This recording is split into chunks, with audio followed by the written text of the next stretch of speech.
Saya akan mewawancarai Ibu Reni Rerawati Panjaitan yang mengajar di SD Negeri 19 Belah Hilir. Saya akan bertanya tentang, coba Ibu jelaskan bagaimana sebaiknya sikap umat Kristen memandang agama-agama lain.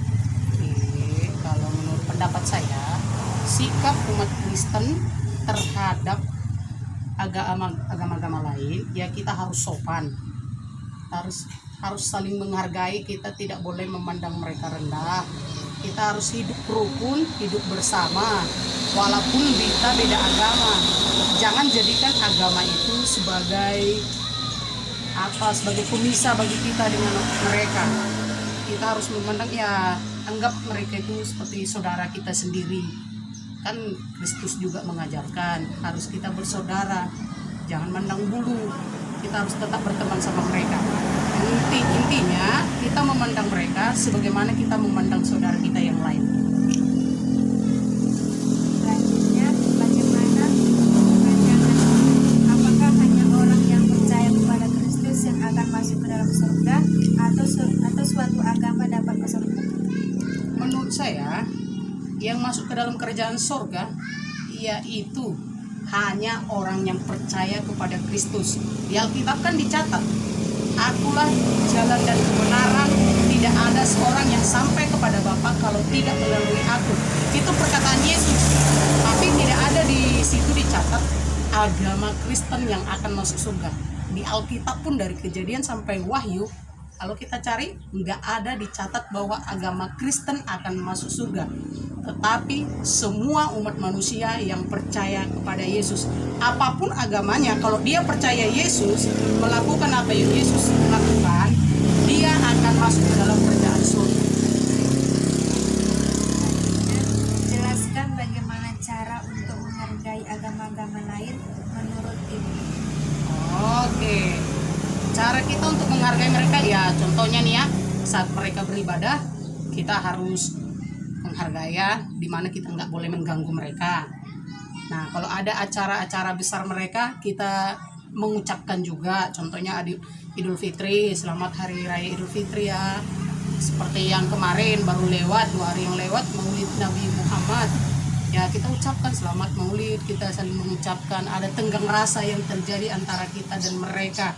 Terus bagaimana kita cara menghargainya lagi, ya, kalau mereka, walaupun kita contoh nih, mereka ada kecelakaan, kan kebanyakan manusia nih ya, kalau kecelakaan ditengok agamanya beda, nggak mau menolong. Nah, cara kita menolong mereka itu juga adalah cara menghargai mereka. Kita tolong mereka, kita beri sumbangan kepada mereka, ya, mana yang cocok, apa yang kita hargai lah mereka. Jangan mengganggu mereka beribadah, beri mereka pertolongan walaupun mereka beragama lain, apapun agamanya, kita harus saling menghargai. Selanjutnya, coba Ibu jelaskan kekerasan agama apa saja yang beliau ketahui pernah terjadi di balik lingkungan, tempat tinggal maupun nasional dan internasional. Kekerasan yang pernah terjadi, satu ya pembunuhan pendeta. Kita nggak tahu itu apa ada. Nah, mungkin orang nggak tahu, tapi kami tahu ya. Tempat kami di Semarang, karena dia seorang kekerasan kita, kena dia penggal. Kalau kita melihat juga Pak Saifuddin Ibrahim, dia kan kekerasan terhadap agama juga kan. Dia seorang pendeta, dia difitnah dia, dimasukkan ke dalam penjara. Terus selain itu juga ada pembakaran gereja. Selain pembakaran gereja, pemboman. Kekerasan agama lain juga ada, seperti yang terjadi kalau kalian ingat di Tanjung Balai. Pembakaran vihara, apa itu? Agama apalah itu, Konghucu, tempat ibadah agama Konghucu di Tanjung Balai. Itu juga kekerasan agama.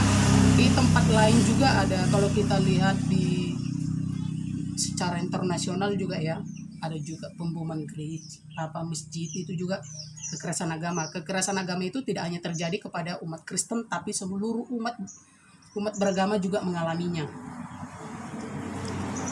Jelaskan apa saja yang dapat menyebabkan konflik agama dan cara menyelesaikannya. Yang menyebabkan terjadinya konflik agama salah satunya ya, hal yang paling mendasar konflik itu terjadi karena pola pikir. Pola pikir mereka yang sangat primitif lah dibilang. Tidak mengerti, tidak memahami segala sesuatu. Kalau pikiran kita bagus, itu tidak akan terjadi konflik. Sebelum ada misalnya hal yang terjadi, ini kenapa terjadi, harus di apa, pemikiran kita itu harus berjalan dengan baik. Jangan kita mengambil dengan emosi. Contohnya nih ya, seperti yang terjadi di Tanjung Balai itu, seorang wanita yang mengingatkan, tolonglah jangan keras suara speaker masjidnya, tapi kan orang itu menanggapi dengan jelek sehingga perempuan itu dipenjarakan ya. Terus menjelaskan itu juga ya, pola pikir, segala sesuatu itu terjadi karena pola pikir, konflik agama itu. Nah, cara menyelesaikan bagaimana? Kalau saya secara manusiawi, satu ya, kita harus pastinya kita harus berdoa juga dulu ya. Selain berdoa kita teliti, kita kasih arahan sama mereka, apa sih penyebabnya, kenapa mereka melakukan hal itu. Ingat, kalau ada konflik, satu harus kita cari dasar dari terjadinya konflik tersebut. Itu caranya yang harus dilalui. Jelaskan apa yang Ibu ketahui tentang agama Hindu. Agama Hindu berarti nomor 8 dulu. Kalau tentang agama Islam, Kalau tentang agama Islam sih banyak yang saya ketahui ya. Apalagi kalau di surat Al-Fatihah tadi, seperti yang saya bilang, bahwa di ayat terakhirnya ada dikatakan, tunjukkanlah kami jalan yang lurus, siratal mustaqimah. Kalau diteliti kitab mereka, ada di situ ayat yang mengatakan bahwa Isa adalah jalan kebenaran dan lurus. Cuman saya lupa ayatnya di mana, udah sempat saya catat dulu, saya lupa. Terus yang saya ketahui lagi bahwa di dalam Muslim itu sebenarnya tercatat bahwa yang selama ini yang dikatakan kafir itu kita, sebenarnya bukan kita. Yang dikatakan kafir itu adalah orang-orang yang tidak mengikut Kristus, orang-orang yang tidak mengikut Yesus. Kan tadi di surat 3 Al-Baqarah ayat 55, hai Isa, aku akan mengangkat engkau di atas orang kafir dan menjadikan pengikutmu di atas mereka. Nah, siapa yang kafir itu adalah orang-orang yang tidak mengikut Yesus. Selain itu juga banyak sedikit persamaan kita dengan mereka, cuman mereka kan ya, karena itulah dasar kalau kita secara agama kita ya, pola pikir mereka tidak terbuka, takut, semuanya lari. Makanya kalau ada orang Kristen, orang Muslim yang masuk Kristen, mereka selalu repot 1000 kali repot ya. Tapi kalau orang Kristen yang masuk Muslim, mereka sebar luas ya. Dan selain itu juga agama yang sebenarnya ya, bukan agamanya yang membuat mereka jelek. Tadi seperti yang pertanyaan pertama, pola pikir. Beberapa orang dari agama Islam ini, pola pikir mereka itu sangat buruk lah. Sangat buruk. Jorok pikirannya. Nanti kalau kita lakukan gini, jadi istilahnya membuat satu rancangan bagaimana supaya hancur. Sebenarnya bukan agamanya ya, tapi pribadi dari manusia itu yang membuat agama itu menjadi jelek di pandangan orang. Karena rata-rata juga kalau kita tengok ya, kayak ISIS, nah, yang pasti disalahkan agama. Bukan agama yang salah, tapi pribadi manusia yang membuat agama itu menjadi salah. kalau tentang agama Buddha, Agama Buddha saya kurang paham sih. Cuman yang saya tahu selama ini bahwa agama mereka itu ya aman-aman aja, tidak pernah mengadakan gangguan terhadap agama lain. Cuman yang saya tahu, mereka itu tidak akan pernah mengalami yang namanya kematian. Agama Buddha ataupun agama Hindu tidak akan pernah mengalami kematian, cuman mereka akan mengalami reinkarnasi. Makanya mereka juga takut sebenarnya ya makan ikan-ikan itu, mereka takut entah nenek moyangnya berubah jadi ikan, tahun-tahun depannya lagi berubah jadi manusia. Itu mereka percayai bahwa mereka itu bereinkarnasi, dan bagi mereka juga tidak ada surga.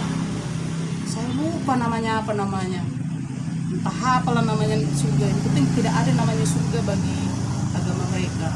Entah apa namanya itu yang saya ketahui tentang agama itu. Tapi sejauh ini penglihatan saya, agama Buddha dan agama Hindu mereka itu berjalan dengan baik, tidak mengganggu orang lain, tidak mau merusak orang lain, tidak mau ya mencari konflik dengan agama-agama lain. Mereka berjalan dengan tenang, mereka berjalan dengan baik tanpa memikirkan yang lain.